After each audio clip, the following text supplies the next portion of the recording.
All right, you guys. Welcome. My name is Denise Walsh, and it is Monday, and we are hanging out for our Dream Life experience. So while I'm making sure all the things are set, I want to check the comments. If you can like and comment and just let me know that you are here and where you're listening from, that the sound is working, all of that good stuff, I would so appreciate it. I see you, Carmela. Thank you for being on live. This is going to be such a good talk today, because if you've been in any of my programs or if you heard much of my story, right, you know that I'm a clinical psychologist by training, but in my heart, I will always be a therapist at heart, right? And so now as a Dream Life coach, I often tell our clients that our job, or the fellow coaches, right, our job as coaches is not necessarily to dig up the past and like rehash, or we're not therapists. And so instead of working with people who are in crisis mode and bringing them back to stability, which is what I did in my old clinical psychology days, now we help good people become great. But the cool thing is as a Dream Life coach, even though you are not diagnosing and you are not like marketing yourself as like healing necessarily, you are trauma informed. And guess what? Healing happens as you start this Dream Life pathway process. And so if you've been listening over the past few weeks, we've talked about the Dream Life pathway: head, heart, feet. Do you know what you want? Do you believe it's possible? Do you know how to go get it? And as you support your clients in learning and aligning their Dream Life pathway, guess what? Like healing happens and chains are broken and like cobwebs are cleared, as I say, and our clients see results. Now, I often liken healing to onion layers, right? like the ogre in Shrek, like layers. I've got layers, and it's layers. It's not always a flip of the switch.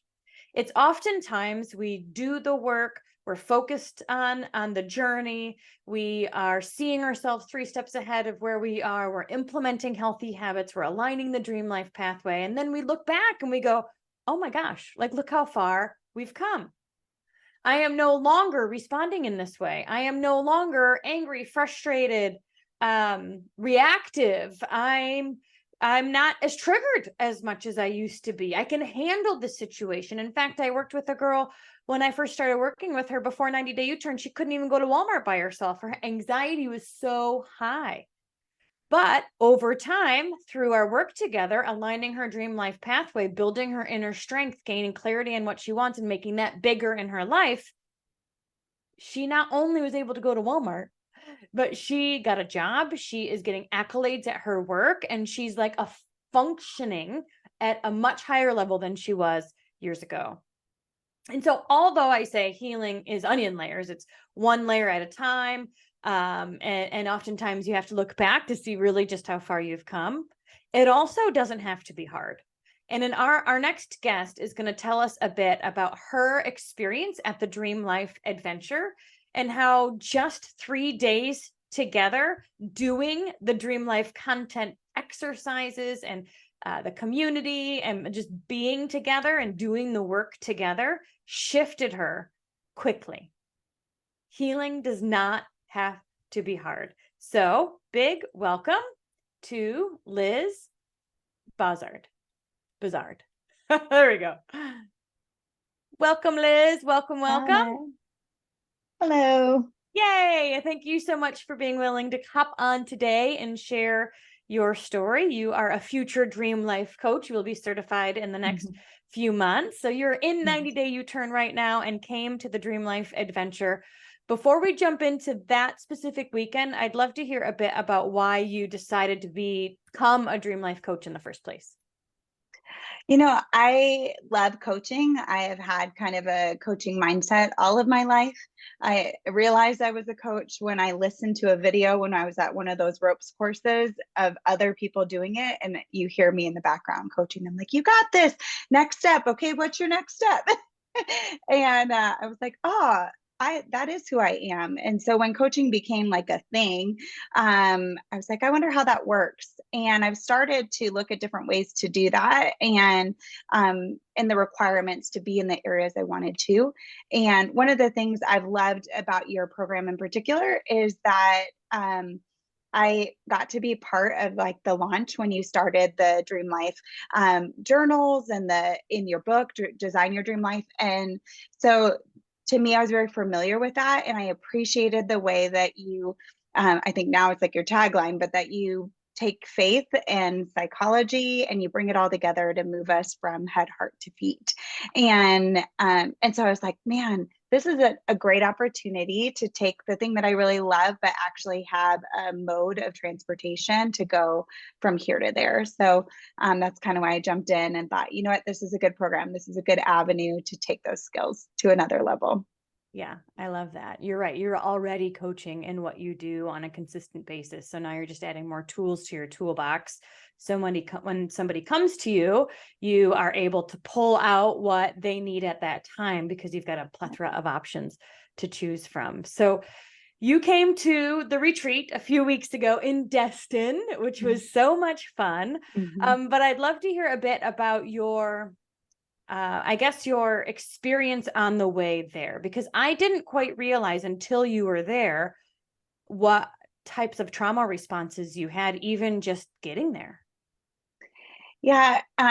So I guess a little bit of backstory. I was in Vegas during the shootings, and so I was upstrip though, and so I thought I really downplayed the amount of effect that it had on me, even though I was in a moment that was trauma. We had several hours having to seek shelter. I got trampled in that process and have an injury from it, and so.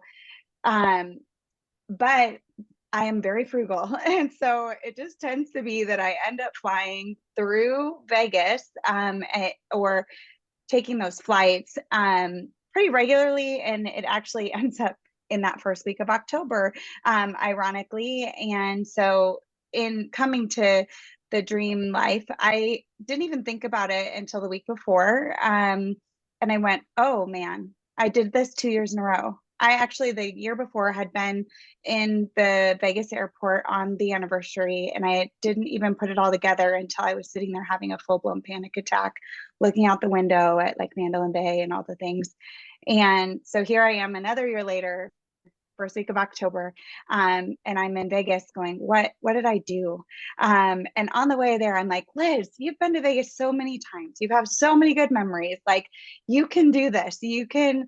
I've driven through there. I've done a lot of work in the last 6 years to try to make things better, just because it's not an area I can avoid, just geographically. And so I went to get on the plane, and I realized that through security, I had forgotten my tablet, which, if you know me, I am a very like, I have some of those very strict tendencies of like, this is what I know where my stuff is. I'm very orderly. I'm very safe, secure. Part of that trauma response is just always having all those things in order.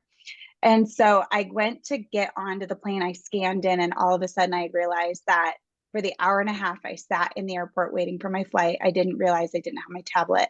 And I went to go back to the girl, and I'm like, oh my gosh, my tablet. It's like, you cannot, you cannot go back. You already scanned in. And so I got on the plane and I sat down and I was like, wow, I am still very affected. And not only on the surface level, but now in that subconscious level about what's going on. So, What we yeah. know, right, is that our body responds to trauma. So even Yeah. consciously, you could be saying, I know I'm safe, there's no Mhm. reason to fear, but your body is still responding. Your body has your heart rate or shaking Mhm. or nerves or just tense. Your body's responding. And sometimes we don't even really know why, because Yeah. again, consciously we're like, I know I'm safe, but yet your Yeah. body's still impacted by the trauma years ago. Yeah, so I text my husband and I'm like, "Hey babe, I left my tablet. Evidently I don't need it. God would have just made, like it'll be fine." And but then I specifically said, "Hey, I need to schedule some EMDR therapy around this event because it is a type of therapy I've had for other trauma that has been effective." But I will say that as much as I am thankful for that therapy, it was sessions and then hours of sleep after. It was very exhausting for my body. I have come a long way in that area, in a different area of trauma, but I think I was reluctant in that area just to jump back in because of the mental and emotional space it takes to walk through that. And so I just texted him. I said, "I guess I need to schedule that. I'll get the tablet when I come back. Hopefully it'll be there." And off I went to Destin, and landed, and you had a journal on my bed. So I thought that was the only thing I needed my tablet for. All was good. And so I'm sure, I mean, you knew that we were going to have fun, but I don't know, you really probably didn't know all that we were going to do and Right. how it would actually shift you. So what were some of your favorite moments throughout our weekend? I think just when I arose, I like went into my room and I had the journal and I opened up some of the things that were written. It was like the things that were written for me. I was the lyrics to a song that I guess I've never heard before. And it was beautiful in a way that it spoke to me immediately. It was things that I felt like God had handpicked and was like speaking directly to my soul of what was going on, not just relating back to Vegas at all. That really wasn't even my thought in that mindset. It was just in this mindset of going, I feel seen, not only by you and by Alicia, but I feel seen by my creator in this space, that he is like handpicking these things. And so um, I think what the beautiful thing was is I also trust you. And I really went in. I had a friend pray for me before I left, and I'm always in a leader position, it seems. And so one of the hard things is for leaders to be led. And I went in with this mindset. She just prayed over me, like, "I pray that Liz will be able to be led." And I knew that I could trust you. And I have a long history with you. And I think what you do is well thought out. And so I trusted the process. And I think that was part of the beauty, is everything from morning meditation to the exercises that we did. I think one of the most powerful was the releasing, the tangible, having something in our hand and letting it go down the river, and it going. Like, you can't really get back in the river and grab it, but really visualizing this is what it is. And then directly after, taking some time to do some grief steps with that. And then a balance between forgiving myself for things that I really hadn't taken the time to do, and then also forgiving other people, but then also having fun and just reflective time. Like I said, the EMDR therapy is exhausting. Like, I have to take long naps, and this weekend was so beautiful, and there wasn't this space where I was like, "This is too much." There was never a space that was like, "This is too much, I can't do it." It was it was enough to push me, but not hard. That was really the thing. Well, I hear two things. Number one, I'm like so proud of you for just allowing yourself to be taken care of. Because I think that's the thing as leaders. We're always like, "Ooh, what needs to be done next? I can see the trash, or I see this, or whatever," right? Yes. But you allowed yourself just to, like, "We got the details, we've got it." No, Mhm. and you were able to just be and be taken care of for a change, which I think is so beautiful for our soul, to like not have to worry about Mhm. laundry or dishes and the schedule and traveling and all that kind of stuff. But then you're right. It's a great balance of alone time. That the goal is that it's a great balance between alone time, fun time, and introspection time. So it's Mhm. not just a girls' weekend where we're just like hanging out all weekend and doing nothing. It's intentional, but Mhm. yet it's deep and fun. Yeah. Right? What did you say? Yeah, it's good. Yeah, it was deep and fun. It was just in this space of, and I really honestly didn't realize, like, because I'm just doing the next thing that's in front of me, especially because I'm combining this with 90-day U-turn. It's Yeah. like, okay, I'm trusting the process. I'm trusting the process. This is the next part of the layer. This is the next thing. And sometimes things feel like really revolutionary. And sometimes it's like, oh, that's gone. Like that. And it's just feeling a little bit lighter, but not necessarily so drastic until I take that introspective moment and go, oh, I was able to handle that situation, or I was able to change that conversation. But it really only comes from hindsight and going up. And I think it's because of those onion layers, like you call them, is like sometimes it's just those top layers. It's not the big thick ones, it's the thin ones. You don't realize how small it's getting until you look back and go, wow, that was pretty incredible. Yeah. Yeah. So we went through the weekend. The release day was your favorite. We did a hike and did some releasing. We wrote letters. We had a bonfire. We burned our letters. We had good conversations. And I don't even know if in those moments you were like, oh my gosh, game changer or not. But when you went home, you noticed a big difference. So tell me about that. Yeah. So none of the things, I think there was one moment, I guess two moments in the releasing stuff that I did end up doing something that was related to Vegas, but not, it definitely wasn't my focus. Like I said, once I got to Destin, I just kind of put it behind me and went on with some of the other things that I've been working on in 90-day U-turn. So when I got landed back in Vegas, my son and my husband met us. Met me because he had planned for us to go to the Packers Raiders game at the stadium there. And so I got there, and when I landed at first, I was a little bit apprehensive and kind of a little anxious. It was nighttime, and my husband was trying to get us to go do something, and I was a little bit frazzled, but I was like, it's all right, take a deep breath. And that didn't work out. So we went back to the hotel, went to bed. And the next morning was the day of the game. And I was like, oh, all right. We went to the game, had fun, got the next Tuesday morning, go to leave. And I'm standing in the hotel lobby, well, the casino floor, and my husband, I'm like at an intersection and I don't know if I'm supposed to go left or right. And my husband's behind me and he's like, where are you going? I said, I don't know. And for someone who's lived hyper vigilant for so long, that was a really weird space, but I wasn't afraid. I said, I don't know. I thought you knew.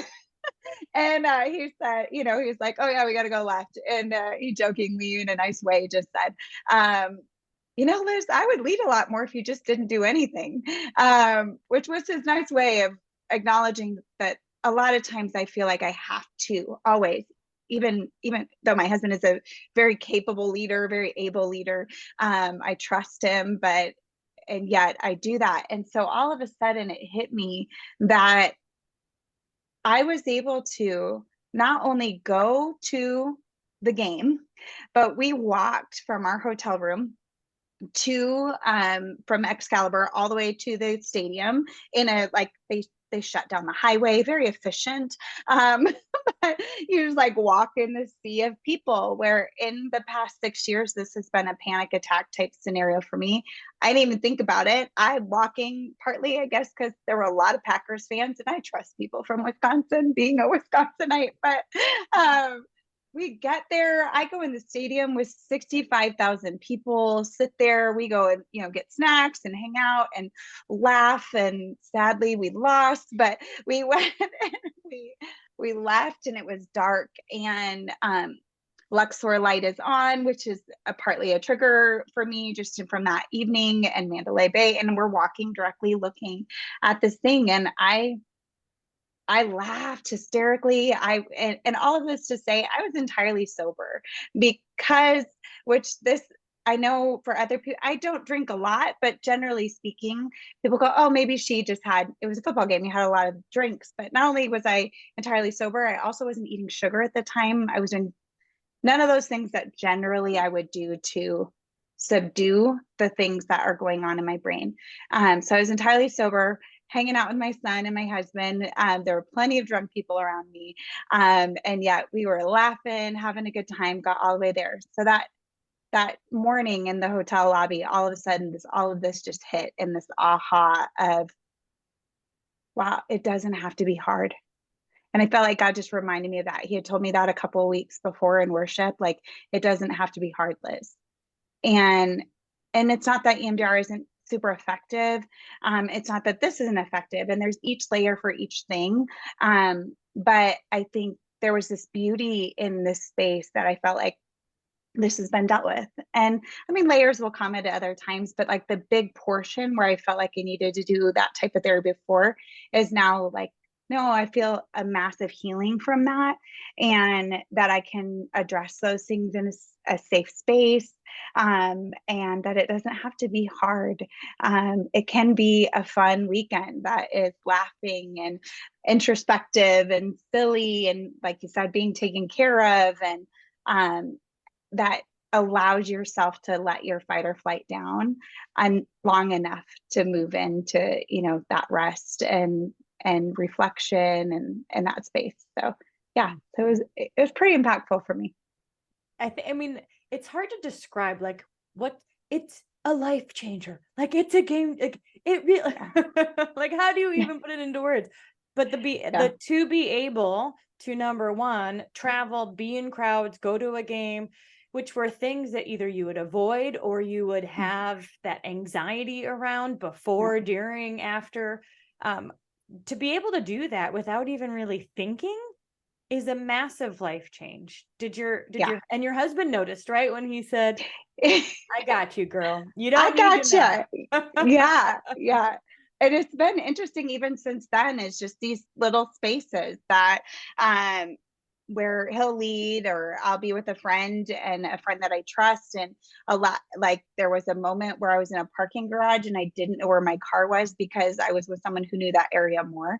And I trusted her. And that again was one of those weird feelings to me of going, wait a minute. And letting it go is, at first there's this critical aspect of like, you're letting yourself be too vulnerable, but then it moves into the space of like, no, I'm not. And this is a sign of healing. This is a sign that you can operate in regular life without having to constantly be hyper vigilant.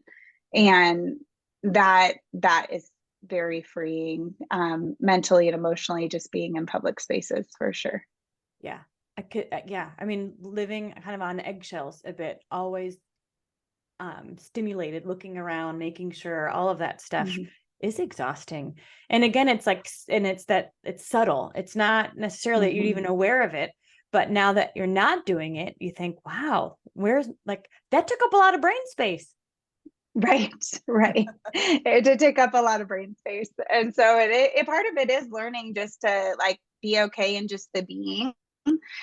Because that was so much of the doing in your brain has been running around. So learning to be okay with that and be okay with just like observing what else is going on, enjoying the other little things that usually I would have been so focused on just what are the dangers, what are the risks. I think one of the things you'd said in the beginning of 90 Day U-Turn is that when you're in trauma, often you just always feel you live life with the thought that the world is not a safe place.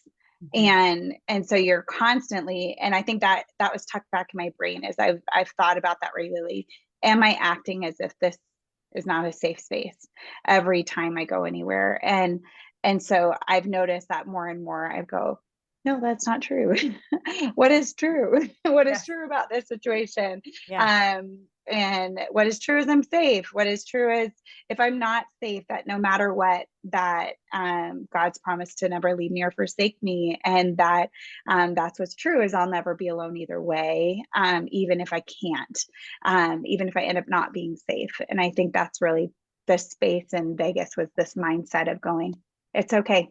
The reality is the amount of energy it's taking to make myself feel safe, which is a pseudo thought because you can't ever 100% keep yourself safe, isn't worth what it was costing, and what I was giving up. And part of that is just living and being able to trust the people around me and make them, you know, also feel like I'm enjoying like and me enjoying time with them and not feeling like either I have to keep them safe or be in that space. So yeah, it has been life changing. Jeez, oh Pete. That's beautiful. And I think you're right. Like we can be hyper vigilant, living on eggshells, on in fight or flight mode, making sure that we've got control, right, of all the things, that we keep all the plates spinning. Or we could say, you know what, even if something falls, I'll be okay. Yeah. And trusting yourself to be able to take care of and and the people around you to be able to support you if you need it. And Right.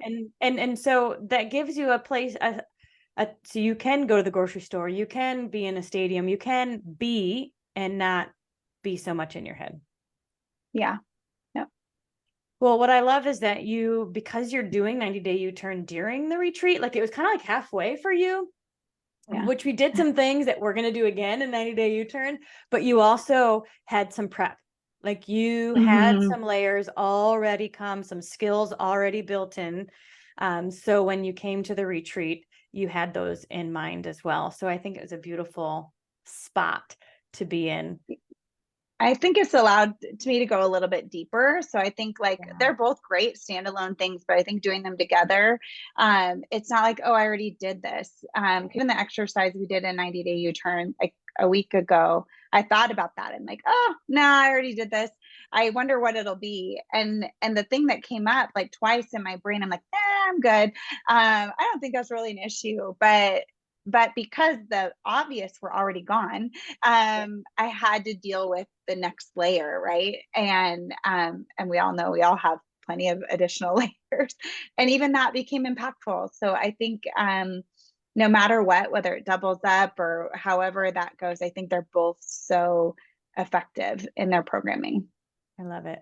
And Yeah. you are going to utilize these skills specifically with military families and Yes. supporting the wives. And I just think it's really, it's so special to be able to take your skills and support a community that desperately needs it. And so I'm excited to watch you on this journey as you continue to create curriculum and utilize 90 Day U-Turn and all the skills you're learning to bring more life, in speaking life into military families near you. Thank you. I'm excited. Yeah, excited to So be what part would of you it. say to somebody who's like, I've been dreaming about being a coach too, or I've been wanting to do this, but I don't really have a roadmap and I don't really know how and all that kind of stuff. What would you say to them? I would say community matters. And I think being part of a community, like there are a lot of e-programs you can jump on and you can spend $30 on. And one, they're not highly reputable, but two, you miss out on community. You could watch somebody, you know, do videos, but community and a pathway that is tried and true, that has legitimacy behind it is so important, especially right now. People are creating quick things on like ChatGPT or whatever different things, but you are the secret sauce to this program. And so like I get to borrow your clinical skills and go, yep, my friend Denise is a clinical psychologist. I'm not a clinical psychologist, but she is, and I trust her. And then the community piece is when I'm just not feeling it that day. It's like, oh, it's still our community call, and I'm going to get on our call and we're going to talk about what we did and what we didn't do. And that I think is the difference between spending a quick few dollars on a course and then never implementing it versus actually having a coach through that process of learning to create your own content. So yeah, I'd say do it, spend the investment, but make sure that you're doing it with somebody that you trust and that has a program that's tried and true and good, and that you can see yourself using. And so, yeah. Yeah, no, I really appreciate that, because I think it's there's a lot of courses that can teach you skills, but if it were just about learning, we could watch YouTube and read books, right?